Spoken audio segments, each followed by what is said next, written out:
C'est sûr que ça peut se présenter de différentes façons. Si je pense à l'accompagnement qu'on fait avec les jeunes à l'école, on est dans la classe, on observe l'enfant dans ses forces, dans ses défis, on évalue les capacités adaptatives, donc on est vraiment dans le quotidien avec l'enfant. On fait aussi des rencontres à la maison, hein, où on peut jouer avec l'enfant. Des fois, pour créer le lien, on peut faire une partie de basketball. Fait qu'on est vraiment dans le vécu partagé pour créer le lien. Donc, c'est vraiment de faire avec les jeunes selon les stratégies qu'on veut les aider à développer. Fait qu'on est dans le vécu partagé aussi, où on accompagne les parents à mettre des limites, à encadrer l'enfant, à clarifier les règles, par exemple. Fait qu'il peut y avoir du vécu partagé aussi avec les parents. Puis, souvent dans notre rôle, il faut créer l'alliance avec les parents. Donc, des fois, il va y avoir du vécu partagé. J'ai déjà aidé une maman, par exemple, à défaire ses boîtes suite à un déménagement qui avait été fait de façon très impromptue, rapidement. J'ai déjà accompagné un papa, par exemple, dehors, qui pelletait. Puis je lui disais que j'étais pour l'aider à pelleter parce qu'il était choqué, puis j'ai pelleté avec lui. Fait que c'est vraiment le spécifique du psychoéducateur en santé mentale, il est vraiment centré dans le vécu partagé. On va dans l'environnement de l'enfant le plus possible. C'est des jeunes d'environ de 5 à 17 ans là, qui ont une problématique de santé mentale, donc un trouble de santé mentale. Puis habituellement, c'est sûr qu'il peut y avoir de la comorbidité, donc plus qu'un trouble associé. Puis c'est vraiment la clientèle, on travaille avec les enfants et leurs parents. Moi, je l'utilise, c'est sûr, dans l'élaboration, dans la planification d'activités pour répondre aux besoins des jeunes. C'est sûr que je l'utilise constamment. Je le fais aussi des fois dans mettre un cadre dans le système familial. C'est quoi les responsabilités que l'enfant a? C'est quoi les règles? Comment s'organiser aussi dans l'espace, dans le temps qu'ils ont ensemble. Puis, c'est sûr que j'applique pas la structure d'ensemble dans le milieu familial, mais je vais me baser sur les éléments pour guider les parents dans comment mettre un cadre à la maison. Fait vraiment dans la planification d'activités, dans la planification des interventions et auprès de la famille aussi, on va l'utiliser. C'est sûr que quand on parle de santé mentale, plus le milieu est sécurisant, bienveillant et stable, moins les symptômes vont s'actualiser ou s'accentuer. Fait que c'est d'autant plus important d'avoir un cadre. Si on le nomme tout le temps parent, c'est un enfant qui va avoir un jeu de la tourette dans un milieu dysfonctionnel, va avoir beaucoup plus de comportements problématiques qu'un enfant qui a le même diagnostic, mais dans un milieu stable où il n'y a pas de stress. Fait que c'est sûr que oui, on mise beaucoup sur l'importance d'avoir un environnement le plus stable possible, le plus bienveillant. Même chose pour à l'école.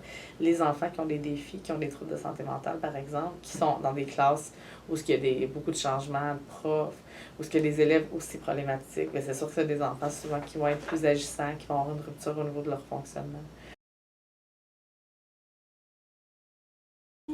Oui, les familles et l'école, je vous dirais que c'est vraiment les deux partenaires, si on peut dire ça comme ça, qui sont les plus présents dans notre travail. Centre jeunesse, c'est sûr, c'est pas le fun, mais ça arrive que les enfants soient placés.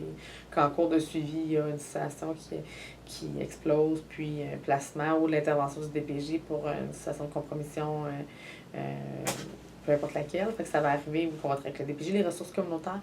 Moi, j'essaie le plus possible, avant la fin du suivi, de faire en sorte qu'il y ait une suite à l'intervention. Tu sais, c'est nous, on termine, mais où l'enfant s'en va, tu sais. Souvent, on va essayer de voir est-ce qu'il pourrait faire une activité spéciale avec la ville, est-ce qu'il pourrait aller à la maison de jeunes. Fait que oui, il va y avoir souvent un arrimage qui va se faire avec les ressources communautaires de la région. Puis, comme je disais, des fois aussi, l'enfant, s'il est proche de la vie adulte, l'intégration au marché du travail va être une sphère à travailler. Fait que des fois, l'employeur, ça va être un de nos partenaires dépendants. C'est sûr que la première opération qui m'est venue en tête, c'est vraiment l'observation. Parce que l'observation, c'est quelque chose qu'on n'a pas le choix d'appliquer avec des gens qui ont des problématiques de santé mentale, là, surtout pour les voir en interaction avec leur environnement. Souvent, moi, avant de créer un lien avec le jeune, je vais aller l'observer dans son environnement avant, qu'ils ne me connaissent pas, par exemple, en classe. Voir comment il interagit avec ses pairs, comment ça va la relation avec l'enseignant, quels sont les symptômes qui sont présentés quand il est dans la classe, qu'est-ce que j'observe. Donc, c'est sûr que l'observation, c'est quelque chose, autant dans le milieu qui est la famille, comment que l'enfant interagit avec son parent, c'est quoi les forces du parent, c'est quoi les forces de l'enfant. Fait que oui, l'observation, c'est quelque chose qui est vraiment précieux avec les gens qui ont une problématique de santé mentale. La planification des interventions aussi, c'est important. Oui, on a souvent des objectifs qui sont nommés par l'enfant ou sa famille, mais il faut les planifier, ces objectifs-là. Comment je vais faire pour atteindre l'objectif qui, par exemple, qui diminue son anxiété ou qui augmente son autocontrôle face à ses émotions? Ben, il faut planifier quel type d'intervention on va faire pour l'amener à atteindre son objectif.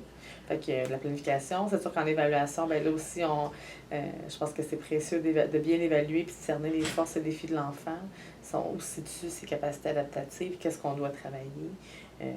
Puis d'évaluer aussi nos interventions. Je pense que le plan d'intervention nous permet aussi de cerner une mesure 1, avoir un portrait global de l'enfant au début de l'intervention pour s'assurer de documenter puis d'observer s'il y a des progrès ou pas. Fait que d'évaluer nos interventions, je pense que c'est important. Puis un peu comme on parle des groupes, mais l'évaluation d'implantation, quand on décide de mettre une activité innovante en place, je pense que c'est d'autant plus important d'évaluer les effets des approches qu'on utilise. Donc, c'est ça. Beaucoup d'évaluation. Souvent, comment ça fonctionne, c'est le pédopsychiatre ou le pédiatre va demander d'aller, par exemple, observer l'enfant au niveau de l'anxiété. Puis nous, on va documenter les signes d'anxiété. C'est quoi la fréquence? C'est quoi les manifestations anxieuses? Est-ce que, par exemple, il y a des maux de ventre? Est-ce qu'il évite? Est-ce qu'il fait de l'évitement? Fait que nous, on va, dans le fond, documenter ce que le médecin ne peut pas voir, lui, parce qu'il est dans son bureau. Fait qu'on est comme l'œil du médecin dans l'environnement de l'enfant. Je pense qu'en CLSC, c'est beaucoup la mobilisation de la clientèle. C'est sûr que c'est des services qui sont volontaires. Donc, de garder engagés dans la démarche du début jusqu'à la fin, ça peut être parfois difficile. Mais tu sais, quand le lien est créé, souvent, ça fonctionne bien. Les grands défis en ce moment, je dirais que c'est toute la réorganisation des services. La fusion des 6 a un impact majeur là, sur le travail en général. Donc, toute l'adaptation que ça nécessite, je pense que c'est le gros défi que les professionnels de la santé sont confrontés. Les coupures de postes aussi, qui fait quand même une grosse différence aussi dans la qualité des services qui sont offerts. Mais c'est sûr que ça serait le désir de faire la différence dans la vie des gens. Vraiment, je pense que quand on choisit le métier de psychoéducateur, c'est qu'on a envie d'aider puis de faire en sorte de changer un peu le cours du développement de ces enfants-là qu'on désire aider. C'est sûr que moi, je trouve que l'emploi s'est laissé, malgré qu'il y a beaucoup de changements, c'est un emploi avec lequel on a beaucoup d'autonomie professionnelle. Bien, je dirais, c'est sûr que l'évaluation des capacités adaptatives, c'est vraiment ce que le propre du psychoéducateur en santé mentale. C'est sûr que c'est nous qui va souvent évaluer l'enfant dans son environnement. Souvent, les médecins vont s'attendre à ce qu'on documente aussi où se situent les forces et défis de l'enfant. Pas juste au niveau, tu sais, il va y avoir les troubles de santé mentale qui sont déjà identifiés, mais souvent, les enfants, quand même, il faut évaluer aussi toute la sphère adaptation. Donc, c'est vraiment nous qui sont ciblés pour tout ce qui est adaptation à l'environnement, interaction avec l'environnement, c'est nous. Supporter l'enfant dans son environnement. Puis, l'animation de groupe, c'est beaucoup plus le psychoéducateur qui va avoir cette tâche-là que les autres professionnels. C'est souvent nous qui animons les groupes. Les plans d'intervention, je pense que tous les professionnels en font, mais on conçoit les plans d'intervention. On fait des évaluations psychoéducatives aussi, aux besoins. Je vous dirais que généralement, les psychologues vont être en traitement long terme. Souvent, nous, les psychoéducateurs, on est plus dans du coaching, dans de l'accompagnement. Ça va arriver qu'on va faire du suivi plus individualisé ou qu'on va avoir des objectifs qui vont être à long terme. Dans nos équipes, les travailleurs sociaux font, puis je parle du systémique, ont aussi l'approche systémique. Des fois, ils vont travailler au niveau de la dynamique familiale, puis du système familial. Puis les travailleurs sociaux font beaucoup aussi de liaison. C'est souvent eux qui vont faire l'arrimage avec les ressources communautaires, toutes les demandes de subventions pour enfants handicapés, par exemple, un enfant qui aurait un diagnostic de santé mentale pour avoir une subvention. C'est souvent les travailleurs sociaux qui vont faire cette tâche-là, oui. Okay.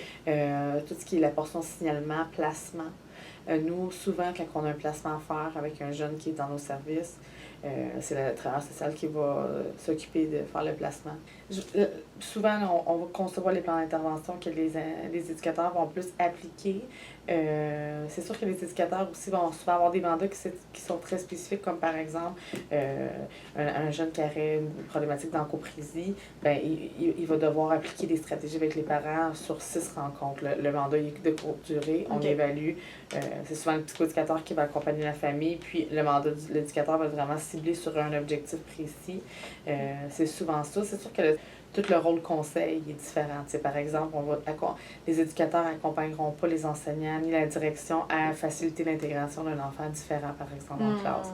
Ça, le psychoéducateur va le faire. Toute l'évaluation, nous, on va pouvoir faire des évaluations avec des outils plus standardisés, ce que l'éducateur ne fera pas. C'est sûr aussi que les médecins vont souvent souhaiter qu'on fasse des évaluations psychoéducatives. Évidemment, les éducateurs n'ont pas ces compétences-là. Mais au niveau de l'action, dans l'intervention, ça se ressemble, mais c'est plus au niveau des autres compétences professionnelles qui sont différentes.